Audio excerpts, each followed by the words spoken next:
Ontem, um dos maiores cantores, intérpretes e showman desse país, Ney Matogrosso, completou 81 anos. É inacreditável, porque ele continua com a mesma energia do início da carreira, e eu, humildemente, tenho umas histórias pessoais para compartilhar sobre ele.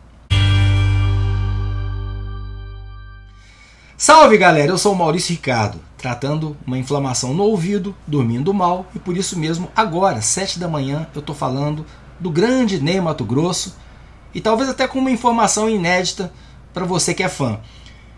Eu antes gravei um vídeo sobre a Rita Lee dias atrás, narrando o meu encontro com ela, vou deixar o link no card. O vídeo passou de 20 mil views, o que é uma honra, porque eu não sou o Regis Tadeu, se é que você me entende.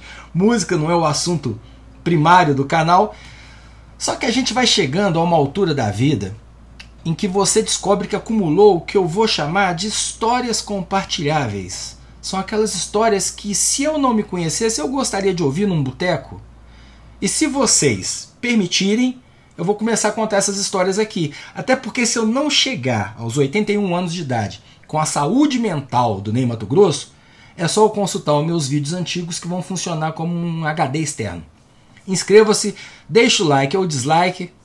Dislike se você achar que eu só tenho que falar de política aqui. E o seu comentário, que é muito importante. Se você achar que esse vídeo está repetido, é o meu último disclaimer, é porque eu contei essa história lá no Charges há uns 5 anos, acho que numa live, que pouca gente viu. Então, a minha faixa etária foi privilegiada no sentido de poder assistir ao vivo grandes músicos. Dos brasileiros do primeiro time eu pude ver muitos, vários inclusive, não estão mais entre nós, como Renato Russo, Cazuza, Vinícius de Moraes.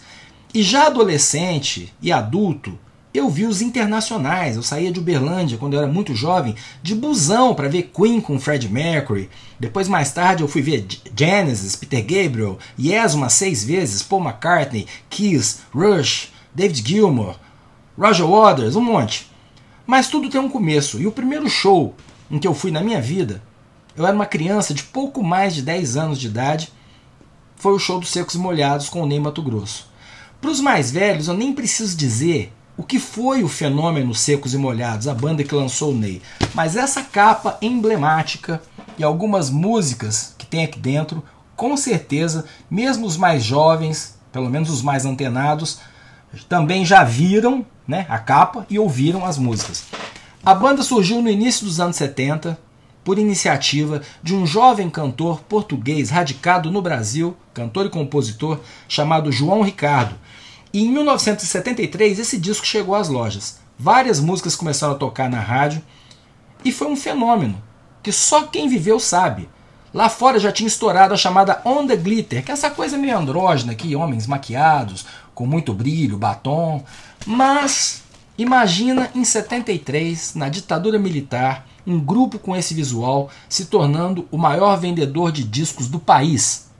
E não era só isso, como era comum na época, várias letras eram críticas veladas à ditadura militar. Daria para fazer um vídeo só comentando a maneira com que os compositores da época driblavam a censura com figuras de linguagem que são claríssimas, mas que se o censor proibisse, seria confissão de culpa. Para dar um exemplo da genialidade e do jogo de cintura dessa geração, nesse disco tem um poema do Manuel Bandeira, escrito em 1940. É um poema lúdico, quase infantil, que o João Ricardo musicou, baseado inclusive numa canção folclórica que ironizava claramente os militares da época, e daria para ironizar hoje. Não vou botar para tocar aqui por questão de royalties, mas a música se chama Rondó do Capitão e diz: Senhor Capitão, tirai esse peso do meu coração. Não é de tristeza, não é de aflição, é só de esperança. Peso mais pesado não existe não. Ah, livrai-me dele, senhor capitão. Eu cantaria isso hoje para um outro capitão. Fora outras letras mais diretas que tem aqui. Assim Assado, por exemplo, é a história da polícia matando um velho comunista de porrada. Só que a música é alegrinha, o Ney cantava rebolando, todo mundo pintado. Mas o resumo da letra é que o guarda belo encontra o velho e mata o velho porque o velho era assim assim e era preciso ser assim assado. Mas eu estou me perdendo. Eu quero dar ênfase hoje para o impacto que esse show teve para os meus olhos de criança. Eu me lembro até hoje da surpresa, porque era um show de rock progressivo, não era MPB. O disco é bem mais leve, as versões mais curtas. E o Ney já era esse showman que o Brasil aprendeu a admirar e gravou dezenas de sucessos ao longo de uma carreira que está firme até hoje. Isso moldou muito do meu gosto musical nos anos futuros. Imagina uma criança naquela época ver Secos e Molhados. E é isso que uma bela tarde eu fui gravar um programa na Globo. Eu fui convidado do Altas Horas. E tô lá sozinho no meu camarim, esperando ser chamado, meio entediado. Abri a porta para olhar o corredor. E no corredor, do outro lado, exatamente em frente, na mesma situação, na porta do camarim dele, estava o Ney Matogrosso. Eu não sou deslumbrado na frente de famoso não, mas aí tem aquela coisa de criança, né, que vem forte. Eu não aguentei, tietei descaradamente. Falei, Ney, cara, você é foda. Foi o primeiro show que eu vi na minha vida, em Uberlândia, Minas Gerais, quando eu tinha 10 anos. Ele virou pra mim, com um jeitão calmo dele, né, e falou, um ginásio, né, telhas metálicas, arredondadas. Eu falei, isso mesmo, o TC, o Uberlândia Tênis Clube, como é que o cara lembrava, né? E foi quando ele me surpreendeu dizendo, foi o nosso último show.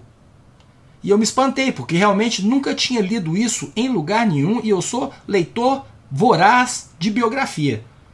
E até hoje a única referência que eu achei sobre isso, num blog, nem foi na Wikipédia, é que eles gravaram o segundo disco, aquele que está ali, ó, saíram em turnê no México, cumpriram algumas datas em Minas Gerais, o que faz sentido, e romperam. Então eu vi o último show dos Secos e Molhados com o Ney, e aquele dia em que eu conheci pessoalmente, tirei até foto, sim, tô aí, eu ó, com cabelo, e ainda tive a honra de assistir na gravação do programa o Ney Matogrosso pertinho de mim, cantando Fala, que é uma das músicas mais belas desse primeiro disco. Num arranjo assim, maravilhoso. O Ney é um intérprete completo, ele gravou muito bem compositores de todas as gerações, até hoje lança gente nova, isso é genial também, mas eu sempre lamentei nunca ter tido um revival dos Secos e Molhados. Valeria, pelo menos um acústico MTV nos anos 90, ou uma coisa assim, porque tem muito pouco registro em vídeo deles. Você acha clipes do Fantástico, participação em programa de TV, trechinho de um show grande no Maracanãzinho que eles fizeram, mas, lamentavelmente, nada com muita qualidade técnica. De qualquer forma, seria difícil essa volta, porque o rompimento deles aconteceu com muita mágoa, envolvia dinheiro, empresário. Eu entrevistei o João Ricardo nos meus tempos de repórter de cultura, e o João Ricardo nunca aceitou muito bem o fato de que o Ney, por ter ficado muito famoso, meio que virou sinônimo do legado dos Secos e Molhados, que é um nome que o João Ricardo usa até hoje nos projetos solos dele e que ele diz ter criado. Inclusive, no final dos anos 70, ele arranjou um clone vocal do Ney e fez sucesso com uma música chamada Que Fim Levaram Todas as Flores, que está nesse disco aqui. Antes de encerrar, quero esclarecer um mal-entendido que até o Ney já ajudou a difundir por engano e dizer que não, o Kiss, a banda Kiss, não copiou a maquiagem dos Secos e Molhados. Um monte de gente já se maquiava antes, o Kiss estava em Nova York e tem foto de 72 deles, antes do lançamento dos Secos e Molhados, já começando a pintar a cara. E o Arthur Brown, músico doidão inglês, já se apresentava, eu vou botar a foto, assim, em 1967. O que não quer dizer nada, porque o Ney é genial, de terno, de paetê, de cara limpa, de cara pintada. E eu tenho uma profunda admiração, não só pela longevidade dele. Senhores de idade cantando a vida inteira tem muitos, mas poucos conseguem chegar aos 80 com essa vitalidade e mantendo a voz. O Ney jamais será uma caricatura dele mesmo, é um dom para poucos que podem se vestir como quiser, dançar como quiser e ser sempre elegantes e estilosos. Então, com base nessa minha experiência, fica a dica. Se você gosta de música e tiver condições, se aparecer um show que vale a pena, por mais novo ou mais velho que você ou o artista seja, vá assistir. Eu vi um outro dia, um oitentão, o Paulinho da Viola, e foi incrível. E eu não fui ver o Raul Seixas quando ele passou por Uberlândia aos 40 e poucos anos, pensando, ele tá caído pra caramba, adoro o Raul, mas vou esperar ele dar uma aprumada, porque só entra no palco bêbado lá com o Marcelo Nova. Vou não. Moral da história, foi o penúltimo show dele. Mas essa é outra história. Eu sou o Maurício Ricardo, inscreva-se nesse canal, ative as notificações, deixe o seu like ou o seu dislike. Com um dia de atraso, feliz aniversário, Ney Matogrosso.